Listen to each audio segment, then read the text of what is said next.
Straight ahead on Falcon Weekly. It's that time again.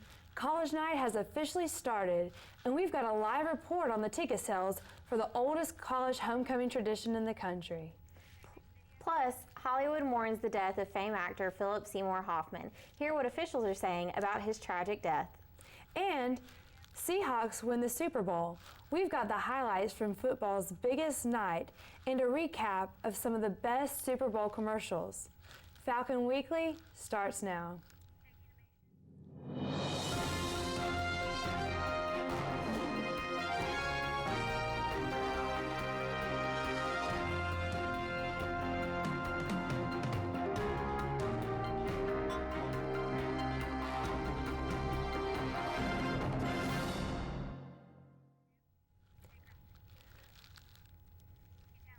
Hello and welcome to Falcon Weekly. I'm Madison Umbush. And I'm Kayla Gio. Thanks so much for joining us. College night is upon us once again. Both the gold and purple sides are working hard to win this year's competition. The golds are hoping to win their fourth straight college night, but the purples want to break the streak. Tickets to the shows are now on sale. Falcon Weekly's Tom Davis joins us live from the newsroom to tell us how students, faculty, and the public can get tickets to this year's events. Since its introduction in 1919, College Night has defined the homecoming tradition at UM. Tickets went on sale Monday at the SAC for the 95th College Night. As you can see, dozens of students lined up to get the tickets to the shows. This annual tradition brings UM students together from across campus to participate in theoretical and athletic competition. Alumni also return year after year to support their side, either gold or purple. Each ticket costs $10 from the ticket booth. Inside the SAC, students can buy tickets now. General sales will begin Tuesday. Tickets will be on sale every day leading up to Saturday's final shows. Written and produced entirely by students at UM, College Night shows are unique every year and judged by professionals on a number of criteria. With bragging rights on the line for the remainder of the year, expect this year's College Night to be better than ever. I'm Tom Davis reporting live. Back to you. So far, a gold sweep is in order. The gold side has captured volleyball and women's basketball titles this year. With 2 events left, the purple side is itching for a purple victory. The stage is set for the musical competition starting Wednesday, February 5th at 7 p.m. and will last until Saturday, February 8th. Also on the 8th, the annual Purple versus Gold men's basketball game will take place at the Myrick Gym at 2 p.m. The cheerleader competition will take place during halftime. The winners of the college night will be announced after the musicals. The Deep South has finally thawed out after last week's snowstorms, but now almost all United States is having to bundle up and make preparations for another round of winter weather. The East Coast is getting blasted with cold air and snow once again, while much of the Midwest braces for an ice storm. Reporter Stacey Cohen has more. Had enough yet? If the snow is not your thing, then this is not the winter for you. In parts of the Northeast, as much as 10 inches of snow is expected. The New York City area could get half a foot, leaving the once bustling site of the Super Bowl looking like a winter wasteland. Now, today I can say to my fellow New Yorkers, things are going to be messy today. Snow is coming down faster than we can plow it. Super Bowl travelers may have a tough time getting home. Across the country, the weather caused many of the more than 1,800 flight cancellations, according to FlightAware.com. The majority of those cancellations are at New York and Philadelphia area airports, the very ones likely serving all of the tired football fans. Hotels around the stadium in East Rutherford, New Jersey are making plans for visitors to extend their stays as the National Weather Service issued a winter storm warning. And driving may not be a better option, as roads are expected to become slick as the storm transitions from snow to ice. And there's more on the way.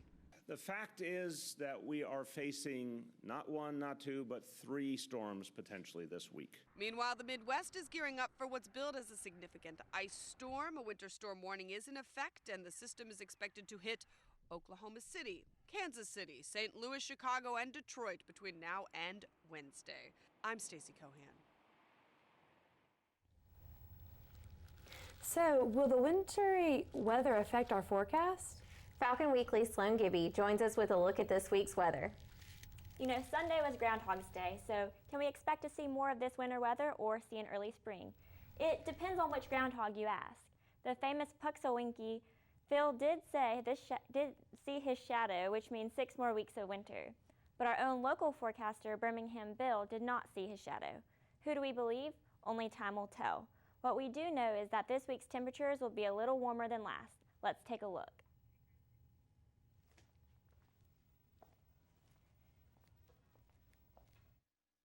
Tuesday, we can expect to see showers all day with possible thunderstorms in the evening and into the afternoon.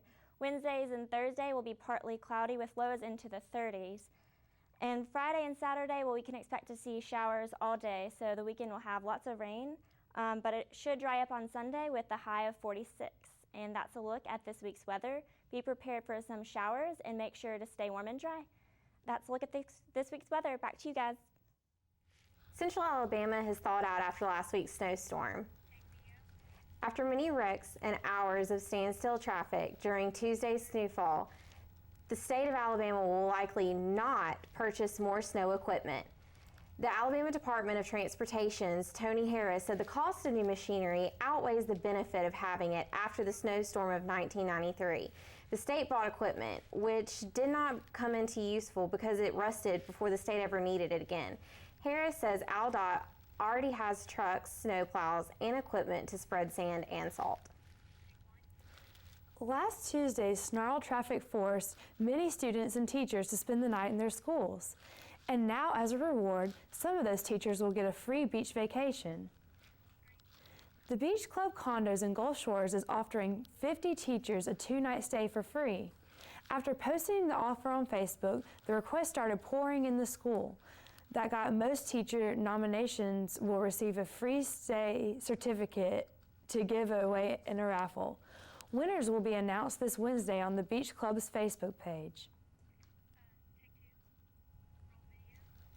As the second month of the new year rolls around, are you having trouble keeping your New Year's resolution to lose weight?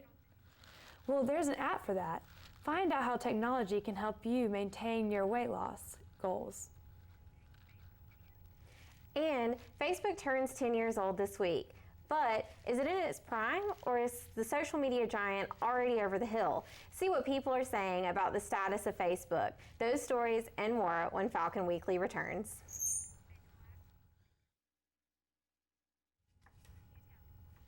Welcome back to Falcon Weekly. In tech news, social networking giant Facebook is turning 10 this week.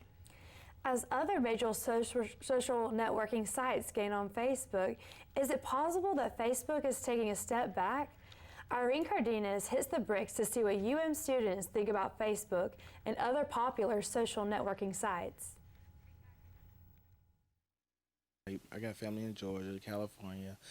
It's been letting me keep up, see what they're doing. I don't log into Facebook that often, but I do have it through my phone, which is good. So I'm on Facebook a lot. I get a lot of messages that have to do with the university. I can get messages from teachers as well. So I'm always on Facebook through my phone whenever I need to do something through Facebook. Once I got here, I made a Twitter and started using that more because it's updated like every second. It's constant. With Facebook, you can scroll down and see stuff from last week still on the timeline. I love Vine. It's freaking hilarious.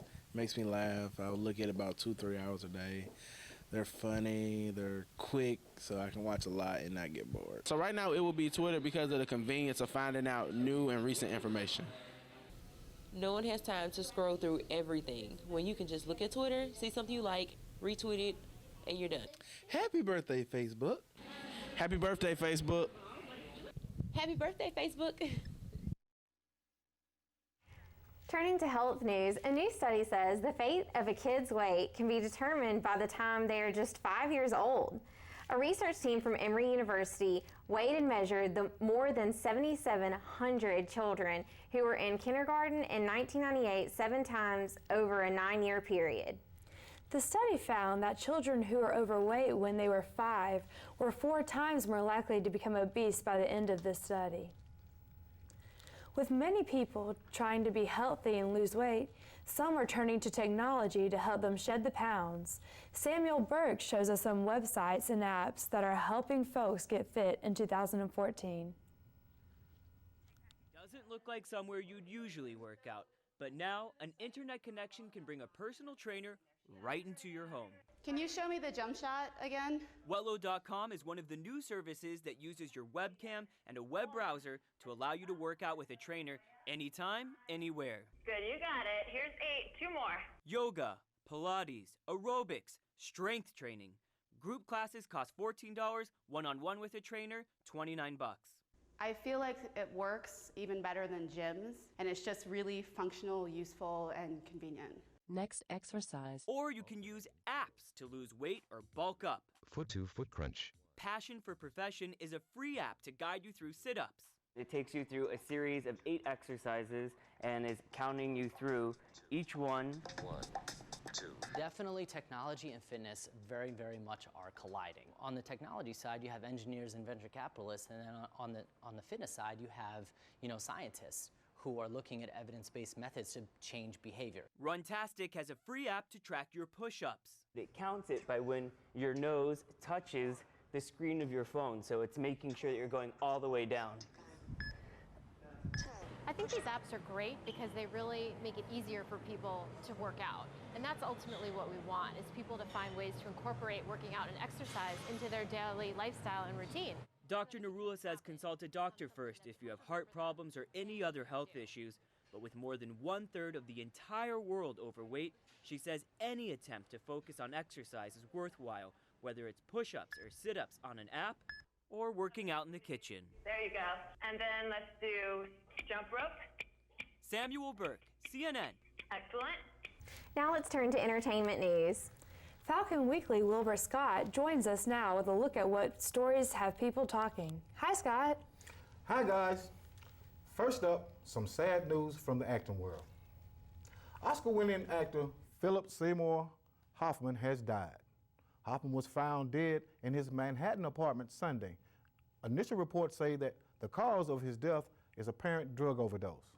Police said they found 8 envelopes of heroin, also known as Ace of Spades and Ace of Hearts, in Hoffman's apartment, both of which has not been seen on the street since 2008. Hoffman was currently filming scenes for the final Hunger Game film, and Hoffman was 46 years of age. Film director Woody Allen has released a statement denying that he ever sexually abused his adopted daughter, Dylan Farrow. Allen's denial comes after Farrow said Allen assaulted her when she was 7 years of age. The New York Times posted online letters of Farrow's recounting of Allen's sexual assault in the attic of her adopted mother, Maya Farrow's home in 1992. Past investigations said Farrow was not abused. However, a judge ruled that the evidence was inconclusive. Zack Snyder, upcoming Man of Steel sequel that will pit Superman against Batman, has cast 2 of its biggest roles. Jesse Eisenberg will officially play Superman's arch-enemy Lex Luthor, and Academy Award-winning Jeremy Irons is taking on the role of Bruce Wayne's butler, Alfred. The movie debut is set for May the 6th, 2016. In the local entertainment, one of our anchors has tried out for The Voice in Nashville, Tennessee this past weekend. Kayla, tell us about your audition. Well, I went to Nashville, Tennessee, and I tried out at the Music City Center, so it was really nice. We actually did the audition for some producers and voice coaches and everything, so it was really fun. Everyone was really nice and super supportive. No one from my group actually got picked, but it was a lot of fun and it was a really good experience, and they told me to come back in August, so I'm pretty excited. Sounds like it's pretty promising to me. And last up for entertainment news, Sunday's Super Bowl may have been a blowout, but one thing that's got a lot of people talking are the commercials.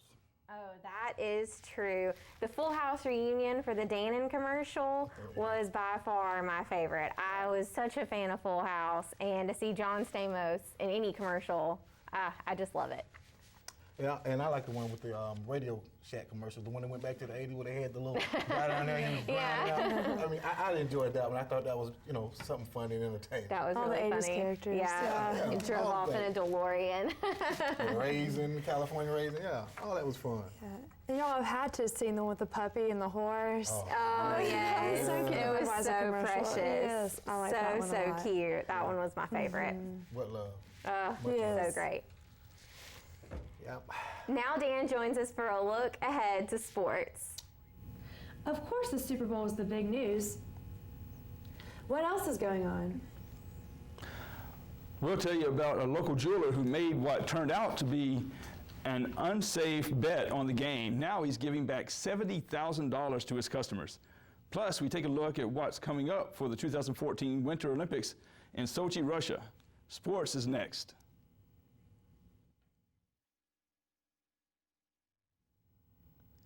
Welcome back to Falcon Weekly. I'm Dan Cook with a look at this week's sports.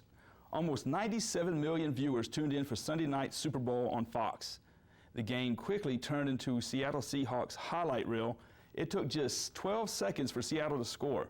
On the first Broncos offensive play of the game, the ball was snapped over Peyton Manning's head and was jumped on by Noshan Moreno in the end zone, giving Seattle 2 points for the safety. From there, the game continued to spiral out of control for the Broncos. Turnovers on offense and poor tackling on defense resulted in points for the Hawks and turned the Broncos into a one-trick pony show, pun definitely intended. To start the second half, the Seahawks needed to just 12 seconds again to score. This time it was Percy Harvin taking a short kick off the distance, weaving through would-be defenders or tacklers on his way to pay dirt. The Broncos ran the ball only 14 times for a total of 27 yards rushing on the night. Denver couldn't catch a cold on defense either, and the Seahawks exploited the Broncos' bad tackling as Seattle wide receiver Kearse presses the circle button twice and follows by hitting the turbo on his way to the end zone. And Coach Pete Carroll celebrates by taking an early bath as Seahawks players rejoiced on the sidelines. Seattle cornerback Richard Sherman reflected on the victory. It feels amazing, man. It feels like all the hard work, all the extra work, all the sore days, the extra lifting, the extra film has paid off, man. And we got a real good team, and we really cemented our legacy today. It's been a lot of fun, man. It's been really humbling. You learn a lot about yourself. You learn a lot about the media and the way people perceive things, and it's really a chance to grow. The safety that Seattle scored to open the game for Seattle began a shower of points on the Broncos, but it wasn't just the Seahawks who benefited from the 2-point score. Customers of Jeff Dennis Jewelers in Gardendale, Alabama will be given refunds because of the safety. Dennis ran a promotion offering a cash refund on purchases if either of the teams in the Super Bowl scored on a safety. And if you saw the game, you know that the first points of the game were scored exactly in that fashion by the Seahawks. In all, approximately $70,000 is expected to be refunded to customers. This is the third time in as many years that Dennis has run such a promotion. He says that the deal helps bring in extra business this time of year. And since we're on the topic of winter sports, the 2014 Sochi Olympic Games are upon us. Let's take a look at the Olympics by the numbers.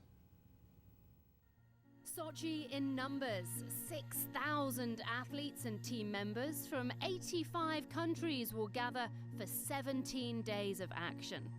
There will be 1,650 Paralympians from 45 countries. 89 events will be split between the venues, some coastal, others in the mountains. 98 sets of medals will be awarded to successful athletes in 7 Olympic sports in 15 disciplines. 75,000 people can fit into the Olympic Park, 25,000 volunteers will be working at the Games, and all of this will be witnessed by an estimated television audience of 3 billion. Catch all the excitement from Sochi on the NBC family of networks starting Thursday at 1 a.m. And for all your Montevallo Falcon action, be sure to check out this week's episode of Falcon Fever. It will be posted on Facebook and Twitter this Thursday night. And that's a look at this week's sports. Thanks, Dan. Finally today, a college cheerleader pulls off an impressive stunt and a half-court shot. Two brothers build an 18-foot snowman, and a reporter's car is stolen on camera. Reporter Sunlen Surfati shows us these incredible stories that you may have missed. Take a look at this. A cheerleader does a front handspring and then nails a half-court shot. Ashley Arnoux pulled off this stunt at halftime during a recent basketball game at William Carey University in Mississippi. The stunt was so impressive it caught the eye of the Harlem Globetrotters. She says they've invited her to perform with them next time they're in Hattiesburg, Mississippi. Check out this 18-foot snowman. An Indiana man and his brother spent close to a month building the giant snowman. It required all of the snow in the front yard and a 20-foot ladder to complete. All the neighbors come by and they're saying, well, thank you for bringing the joy to the neighborhood while it's this freezing cold weather. You're gonna drive my car. And take a look at this. A Florida TV reporter's camera was rolling when a woman took off in his station vehicle. The reporter was investigating a possible rental property scam when he became part of the story. He found the vehicle parked nearby. The state's attorney's office will decide if the woman will face charges. For Take a Look at This, I'm Sunlen Surfati. That's all the time we have for this week's show. Thank you so much for joining us. For more UM news, be sure to check out the Falcon News Network blog. The web address is on your screen. We'll see you again next week.